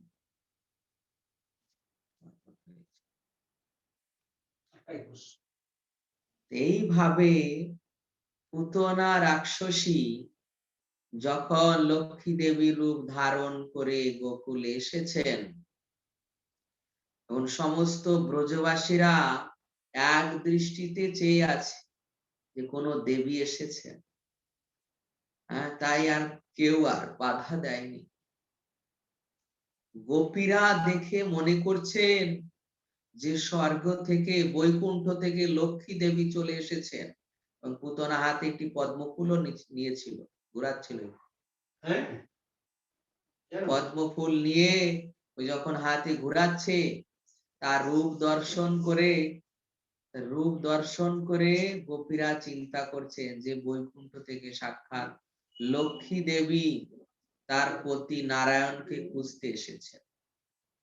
এই লক্ষ্মী দেবী জ্ঞান করে গোপীরা তাকে মধুর সম্ভাষণ করেছেন, হে দেবী আপনি আসুন, আপনি আমাদের এই মহারাজ নন্দ মহারাজের আশপাশে চলুন, দেখবেন ওখানে নন্দ মহারাজের কত সুন্দর লালা হয়েছে, আপনি দেখবেন, চলুন।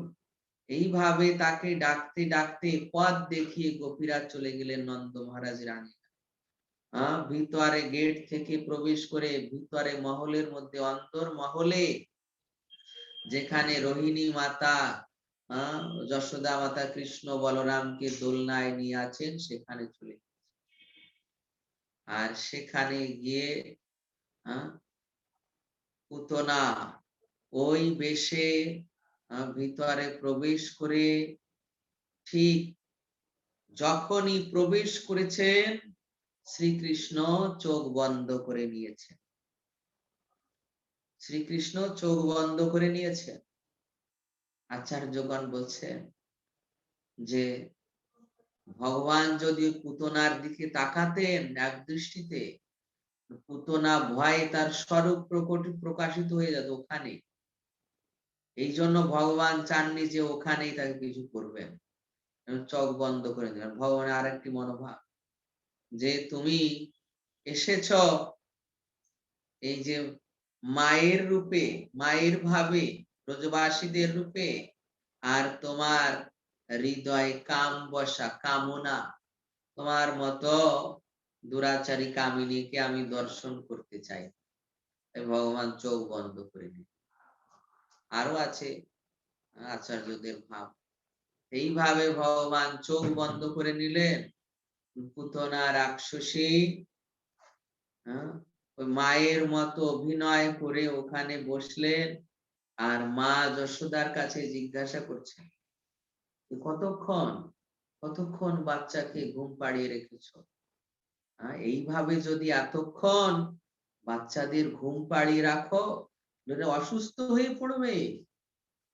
বাচ্চাদের ঘন ঘন দুধ খেতে দিতে হয়, ঘন ঘন দুধ খাওয়াতে হয়। তো মা যশোদা পুতনার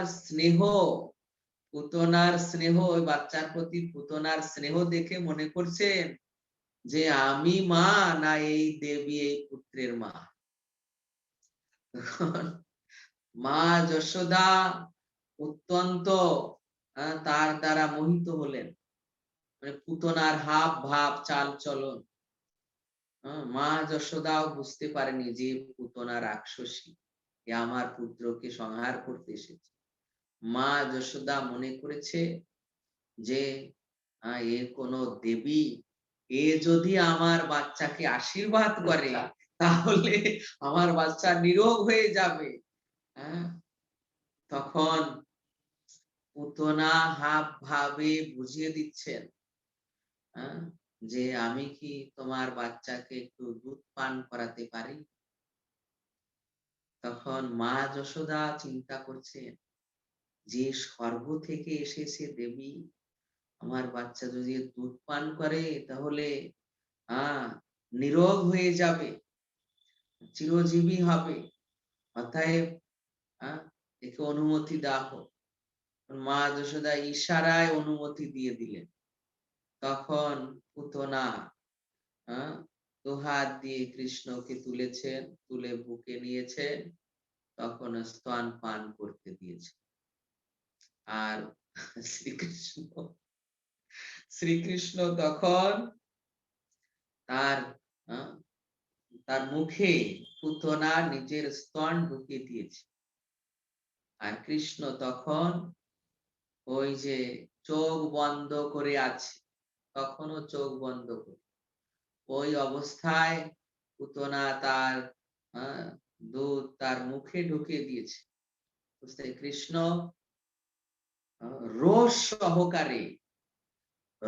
সহকারে পান করা শুরু করেছে, রোষ সহকারে পান করা শুরু করেছে।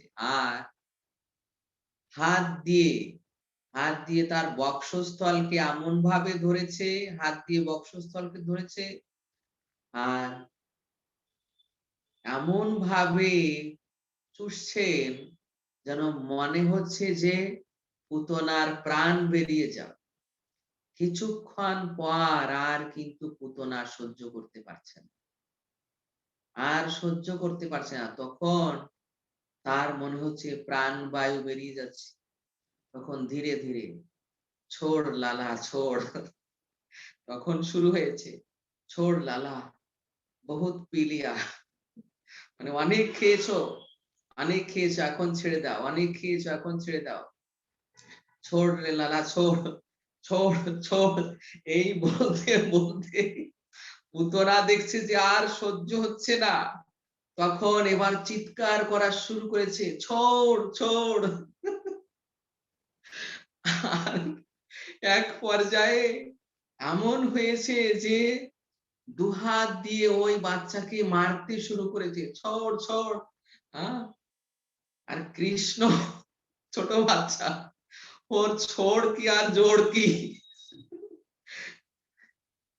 এমন ভাবে ধরেছে ক্রেনে ধরার মতো, এমন ভাবে ধরেছে ক্রেনে ধরার মতো, আর ছাড়ছেই না। পুতনা এমন ভাবে এখন মারা শুরু করেছে, হ্যাঁ, মাথা হেলছে দুলছে আর দুহাচ্ছে পিটছে, হ্যাঁ, ছোড় ছোড় লালা ছোড়। এরপর উঠে দাঁড়িয়েছে, উঠে দাঁড়িয়ে চিৎকার করা শুরু করেছে, চিৎকার করতে করতে ও আকাশ মার্গ দিয়ে উঠতে শুরু করেছে।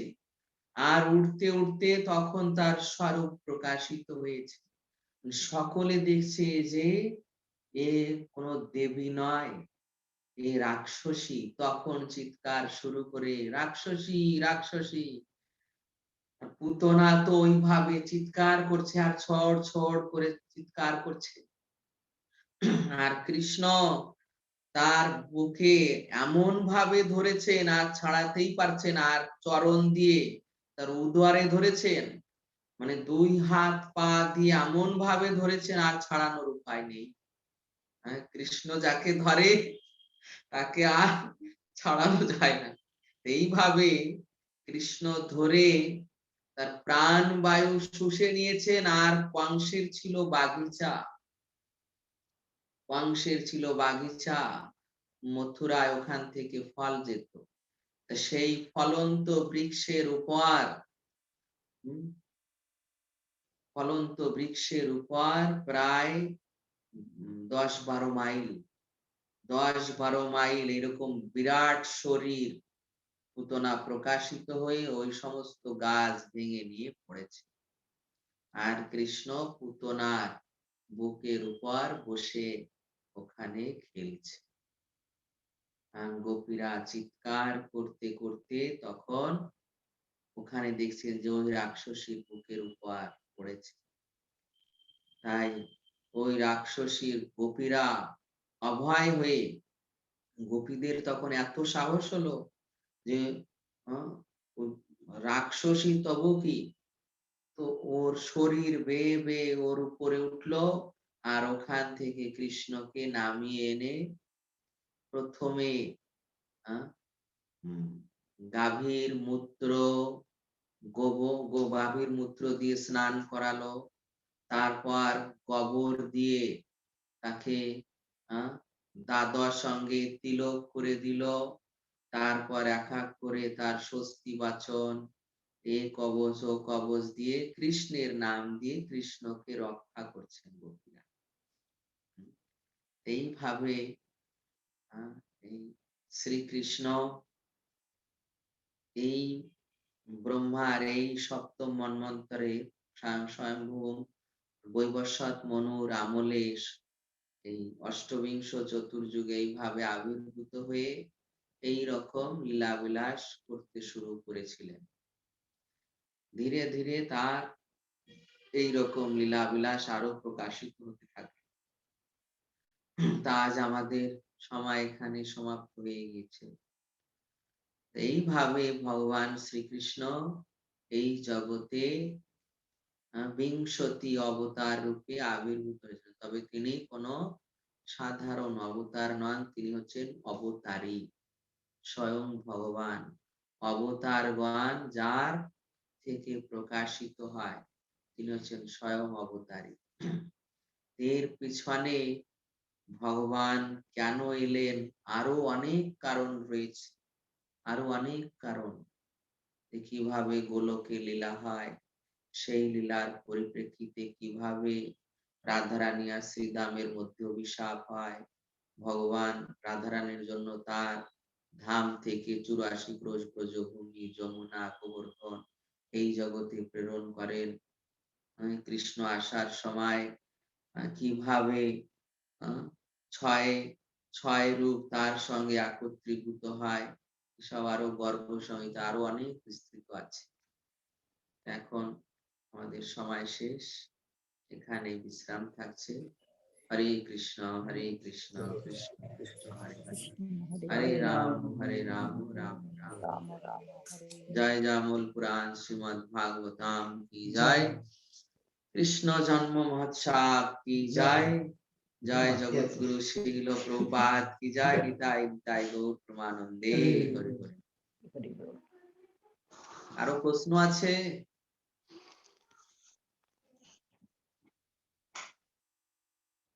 হরে কৃষ্ণ প্রভু, এই নন্দনন্দন কৃষ্ণ সম্পর্কে একটু বলুন তো, ওইটা ওইটা কি বুঝতে পারছি। নন্দনন্দন, ওকে বলবো মাতাজিটাও বলবো। নন্দনন্দন বসুদেবের উপাস্য আর নন্দ মহারাজের উপাস্য। বসুদেবের উপাস্য ছিলেন চতুর্ভুজ শ্রীকৃষ্ণ, চতুর্ভুজ বসুদেবের উপাস্য। বসুদেব যার আরাধনা করেছেন, ওই যে কৃষ্ণী এবং সুতপা ঋষি কার আরাধনা করেছেন, সেই চতুর্ভুজ কৃষ্ণের। তার সামনে ভগবান চতুর্ভুজ রূপে প্রকাশিত হয়েছিলেন, তাকে আশীর্বাদ করেছিলেন যে 3 জন্মে তাদের পুত্র হবে। সে দ্বারকাধীশ কৃষ্ণ, যিনি চতুর্ভুজ রূপে আবির্ভূত হন। আর এই নন্দনন্দন কৃষ্ণ হচ্ছেন, তিনি সর্বদা ব্রজেই থাকেন, ব্রজের বাইরে যান।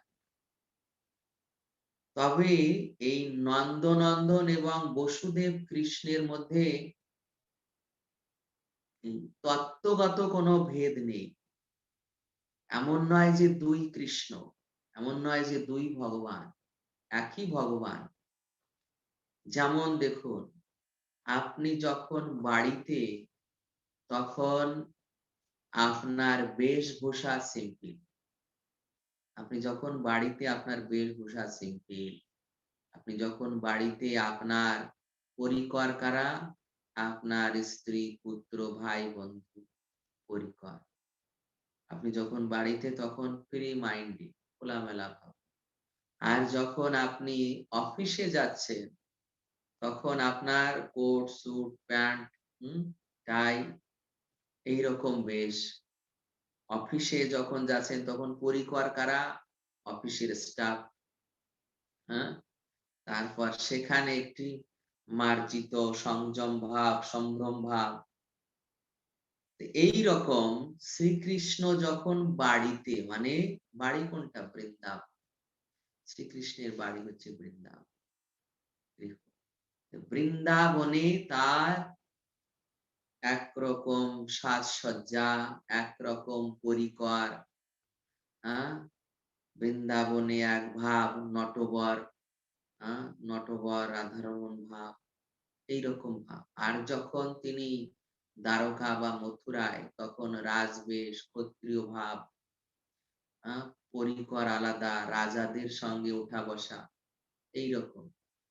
একই কৃষ্ণ, তিনি যখন দ্বারকায় তখন তার আলাদা পরিকর, আলাদা লীলা, আলাদা স্থান। আর যখন বৃন্দাবনে তখন আলাদা পরিকর, আলাদা। মূল হচ্ছে ব্রজেন্দ্র নন্দন, তার অংশ থেকে দ্বারকাধীশ মথুরেশ কৃষ্ণ প্রকাশিত। ভগবান এক। ওকে, অমানি মানব। কৃষ্ণ প্রভু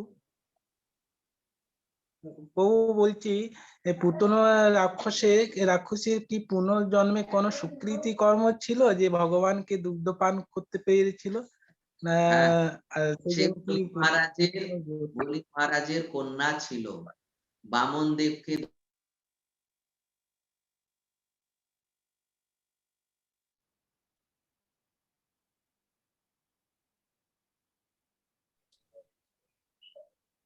আর যখন সেই কন্যা দেখলো যে সে তার পিতাকে বন্দি করেছে, হ্যাঁ, তখন সে মনে মনে ক্ষুব্ধ হয়েছিল যে এমন যদি সন্তান হয় তাহলে আমি তাকে দুধের পরিবর্তে বিষ পান করাবো।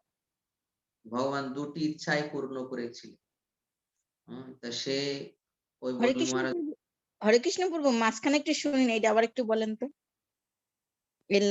শোনা যাচ্ছিল না। বলি মহারাজের কন্যা ছিল, বলি মহারাজের কন্যা। হম বলি মহারাজের কন্যা ছিল, তার নাম আহ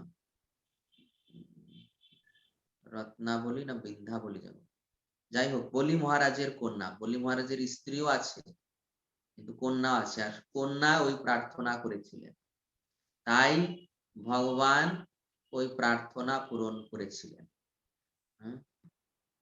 ওকে, অমানি মানত কি মাতাজি নাকি? হ্যাঁ হরে প্রভু, কৃষ্ণ, হরে কৃষ্ণ। ভালো আছেন? হরে কৃষ্ণ, হরে কৃষ্ণ। প্রভু, প্রশ্ন তিনখানা তিনখানা? প্রশ্ন আছে। আচ্ছা, বলো।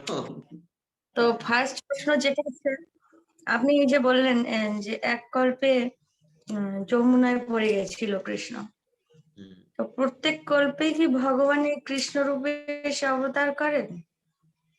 হ্যাঁ মানে এই যে বসুদেব দেবকী হ্যাঁ হ্যাঁ, নিত্য মাতা পিতা। গর্ভে আসেন দেবকীর, এরকম মা যশোদার কাছে আসেন। মানে প্রত্যেক কল্পে কল্পে এই লীলাটা হয়? হ্যাঁ, প্রত্যেক কল্পেই? প্রত্যেক কল্পে এই লীলা হয়। আচ্ছা প্রভু, আরেকটা প্রশ্ন হচ্ছে যে মা যশোদার এমন কি সৌভাগ্য, আমরা যেমন দেবকী মাতার সৌভাগ্য, বসুদেবের সৌভাগ্য শুনলাম যে 12 বছর তপস্যা করে কৃষ্ণকে পেলেন, মা যশোদা এমন কি সৌভাগ্য করেছিলেন নন্দ মহারাজ যে তার ঘরে স্বয়ং কৃষ্ণ আসলেন আর ওখানে চতুর্ভুজ রূপে আসলেন?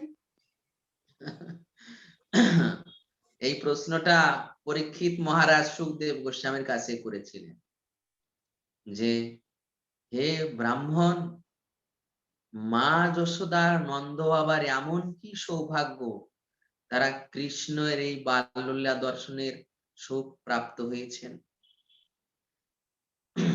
মানে গোলক বৃন্দাবনে ভগবানের পরিকর ফিক্সড রয়েছে, ফিক্সড, বুঝতে পারছেন? গোলক বৃন্দাবনে ভগবানের যে পরিকর তারা ফিক্সড, নির্ধারিত। সেই গোলক বৃন্দাবনে মা যশোদা এবং নন্দ বাবা এনারা ভগবানের নিত্য মাতা পিতা। গোলক বৃন্দাবন, নিত্য মাতা পিতা। তা সেই নন্দ মহারাজ এবং মা যশোদা যখন এসেছেন তখন আর একজন ভক্ত, দ্রোণ নামক বসু এবং তার স্ত্রী ধরা দেবী, ধরা সতী, তারা ব্রহ্মার আদেশ পালন করেছিলেন এবং তারা ব্রহ্মার কাছে এই ভগবানের বাল্য লীলা রস, মানে ভগবানের এই বাল্য রূপের লীলা রস আস্বাদনের প্রার্থনা করেছিলেন যে পরম পুরুষ ভগবানে যেন আমাদের এই বাৎসল্য ভাব হয়, আমরা যেন বাৎসল্য সুখ লাভ করতে পারি। ব্রহ্মা তাদের, যেহেতু তারা ব্রহ্মার আদেশ পালন করেছিলেন, তার ব্রহ্মা তাদের এই আশীর্বাদ করেছিলেন, আর ব্রহ্মার আশীর্বাদ রক্ষার জন্য ভগবান তাদের এই সুযোগ দিয়েছিলেন যে মা যশোদা এবং নন্দ বাবা নিত্য গোলক বৃন্দাবন থেকে যখন এসেছিলেন তখন এই দ্রোণ নামক বসু তিনি নন্দ বাবার মধ্যে প্রবিষ্ট হয়েছিলেন, আর মা যশোদার মধ্যে তার স্ত্রী ধরাসতী প্রবিষ্ট হয়েছিল। এইভাবে নিত্য নন্দ মহারাজ এবং যশোদা মায়ের মধ্যে দ্রোণ নামক বসু এবং ধরাসতী তারা এই রকম ভগবানের বাল্যলীলা আস্বাদনের সুযোগ পেয়েছিলেন। মা যশোদা নন্দ বাবা এনারা নিত্য পরিকর গোলক বৃন্দাবন ফিক্সড এটা। প্রভু বলা হয়ে থাকে যে অনেকেই বলে, জানি না এটা কতটা সত্য, ধরাসতী যিনি আগে ব্রাহ্মণ সেবা করেছিলেন তিনি কি, মানে অনেকে এভাবে বলে যে বললাম না পূর্ব জন্মে হ্যাঁ নারদ ব্রাহ্মণ মুনি, সেবা করিয়েছিলেন ভগবান ব্রহ্ম হ্যাঁ, রূপে। ওই সময় নারদ মুনি এবং শ্রী নারায়ণ ব্রাহ্মণ রূপে তার গৃহে গিয়েছিলেন। এটাও কোনো কল্পে লীলা আছে, এটাও কোনো কল্পে লীলা আছে। এই জন্য ভগবান তাকে মাতৃপদ দিয়েছিলেন। তবে প্রভু আরেকটা আমরা প্রশ্ন হচ্ছে, হ্যাঁ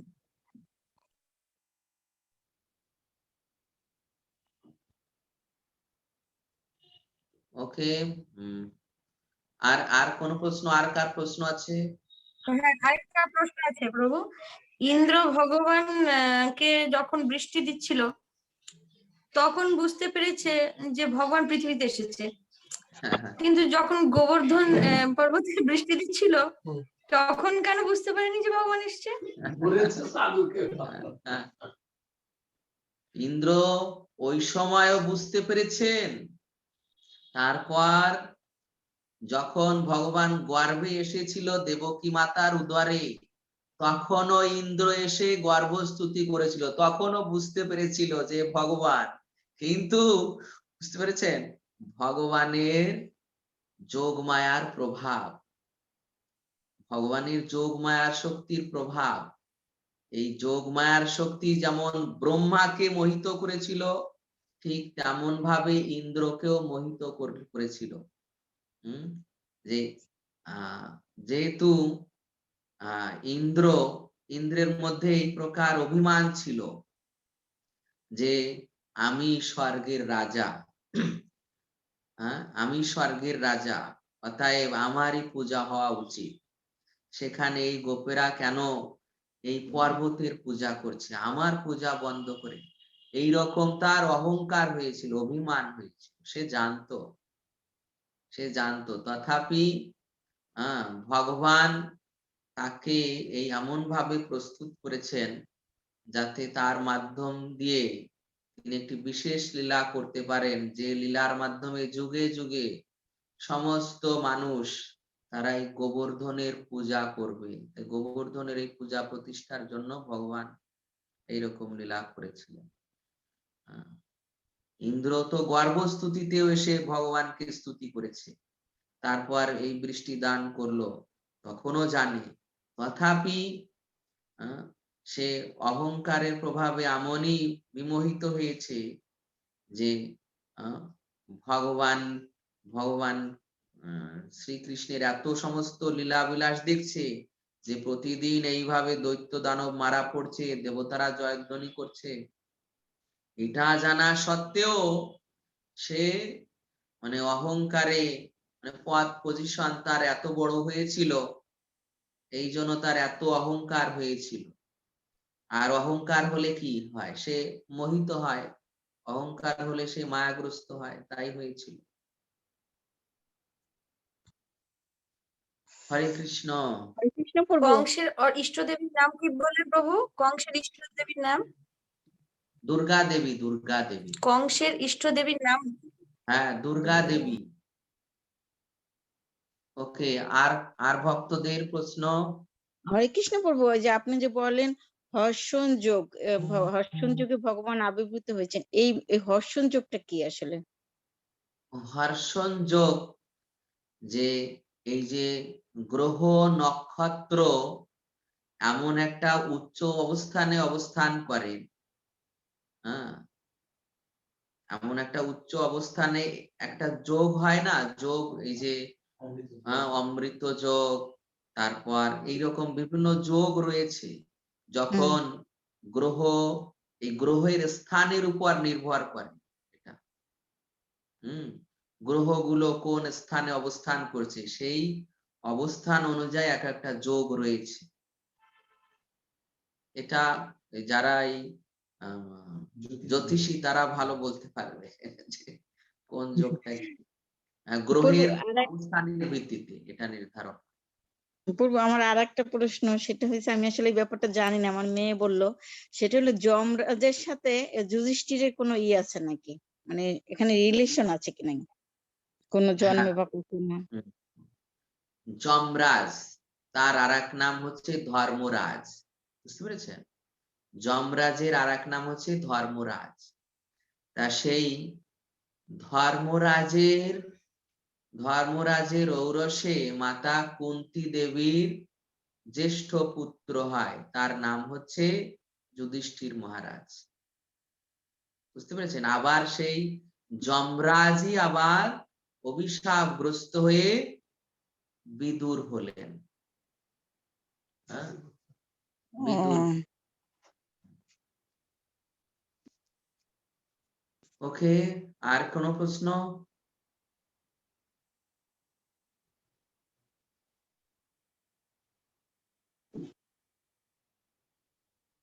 ঠিক আছে, ভক্তদের যদি প্রশ্ন না থাকে তাহলে রসনাথ প্রভু।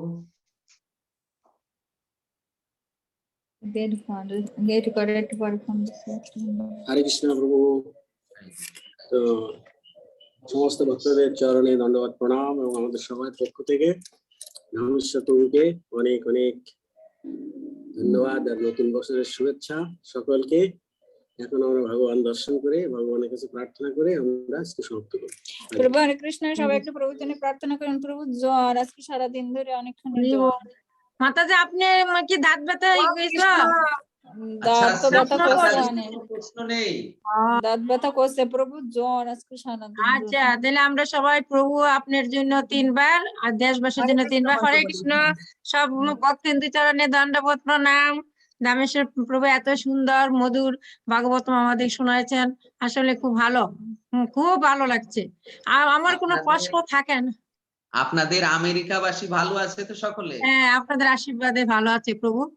আপনি এত সুন্দর মধুর ভাগবত শোনান, আসলে খুব ভালো লাগে, হৃদয়ে খুব মানে মনে হচ্ছে আমরা ভগবানের কাছে আছি। আমার কোনো প্রশ্ন থাকে না প্রভু, খালি মনে এত কিছু সৃষ্টি, এত কিছু এইগুলা মনে রাখা আমার কাছে সম্ভব নয়। আমি খালি চাই শুধু কৃষ্ণকে জানা, কৃষ্ণকে চিনতে পারি আর ওনার সেবা দিতে পারি। আর এছাড়া এত কিছু আপনি বললেন, হ্যাঁ এই কলিযুগে এত কিছু মনে রাখা আসলে খুব অসম্ভব। কোথায় কি হইলো না হইলো তা না, খালি আশীর্বাদ করবেন যাতে কৃষ্ণকে চিনতে পারি, জানতে পারি। আর আপনার কথা এত ভালো লাগে, সবাই ভক্তরা সবাই যখন বলেন আসলে খুব মধুর লাগে ভালো করে শুনতে পারলে, তাই না? এগুলোর জন্য আমরা শ্রবণ করতে পারি, ভালো কথা আমাদের মনের মধ্যে অনুসরণ করতে পারি। আমরা অনুকরণ করব না, কোনো কিছু অনুসরণ করব। হ্যাঁ, যেমন আপনাদের মতন শুদ্ধ বৈষ্ণবীদের কথা শুনতে পারি, সেটাই আমার কাছে। এছাড়া আমার ওই মাথার মধ্যে আমি কিছু ঢোকাইতে পারি না প্রভু। হরে কৃষ্ণ, সবাইকে দণ্ডবোধ প্রণাম। হরে কৃষ্ণ মাতাজি, ডালাসের ভক্তবৃন্দদের আমার প্রণাম জানাবেন। আপনি আমাদের সবার তরফ থেকে প্রণাম গ্রহণ করবেন, একবার আসবেন আমার ওদের ডালাসে, আপনার মধুরময়। হ্যাঁ, তাহলে আমরা হরে খুশি কৃষ্ণ, হব। হরে কৃষ্ণ প্রভু, দণ্ডবাদ আপনার শ্রীচরণে। আমাদের জন্য আশীর্বাদ করবেন। অচিন্ত শ্যাম সুন্দর প্রভু। হরি বল, হরি বল। হরে কৃষ্ণ। আমি ড্রাইভিং করছি তো এই জন্য আপনার প্রবচন শুনছি, মন দিয়ে ড্রাইভিং করছি আর শুনছি। হরে কৃষ্ণ, হরে কৃষ্ণ। হরি বল, হরি বল। তাহলে আমরা প্রভু 6 বার হরে কৃষ্ণ, এই যে মাতাজি প্রভুর জন্য 3 বার আর হচ্ছে বিশ্ববাসীর জন্য 3 বার। ঠিক আছে, সবাই রাধা ভগবানের কাছে গোপীনাথ। প্রার্থনা করুন। হরি বল, রাধা গোপীনাথ, হরি বল। সুস্থতার জন্য হরি আমরা একটু বল। একবারে হরিনাম করি না, প্রভু সুস্থ হয়ে যাক এটা আমরা চাই। হরি প্রভু যেন বল। শ্রী হ্যাঁ, শ্রী আমরা রাধা এইভাবে করি, গোপীনাথ জোরে জোরে জয়। হরে কৃষ্ণ নাম করি। সুন্দর ড্রেস হরে কৃষ্ণ কৃষ্ণ কৃষ্ণ হরে হরে হরে রাম রাম রাম হরে কৃষ্ণ কৃষ্ণ কৃষ্ণ হরে হরে হরে রাম রাম রাম হরে হরে হরে কৃষ্ণ কৃষ্ণ কৃষ্ণ কৃষ্ণ হরে হরে রাম রাম রাম হরে হরে হরে কৃষ্ণ কৃষ্ণ কৃষ্ণ হরে হরে হরে রাম রাম রাম হরে হরে হরে কৃষ্ণ কৃষ্ণ কৃষ্ণ হরে হরে হরে রাম রাম রাম হরে হরে হরে কৃষ্ণ কৃষ্ণ কৃষ্ণ হরে হরে হরে রাম রাম রাম হরে হরে জয় সুন্দর রাধা ভগবান কৃষ্ণ, হরি জয় বল। জগন্নাথ বলদেव सुभद्रा महारानी की जय जय। गौर की जय श्रील प्रभुपाद की जय सब जय। भक्तवृंद की जय जय। इंटरनेशनल भक्तवृंद की जय जय निताई गौर प्रेमानंदे হরি हरि बोल राधामेश्वर प्रभु की जय ওকে, হরে সবাই কৃষ্ণ। ভালো থাকুন, সুস্থ থাকুন, নতুন বছরের শুভেচ্ছা। তাহলে আমরা সবাই ভগবানের কাছে প্রার্থনা করি, এখানেই আমরা সমাপ্ত করছি। হরি বল। হরি বল, হরে কৃষ্ণ ধন্যবাদ। হরে কৃষ্ণ হরে কৃষ্ণ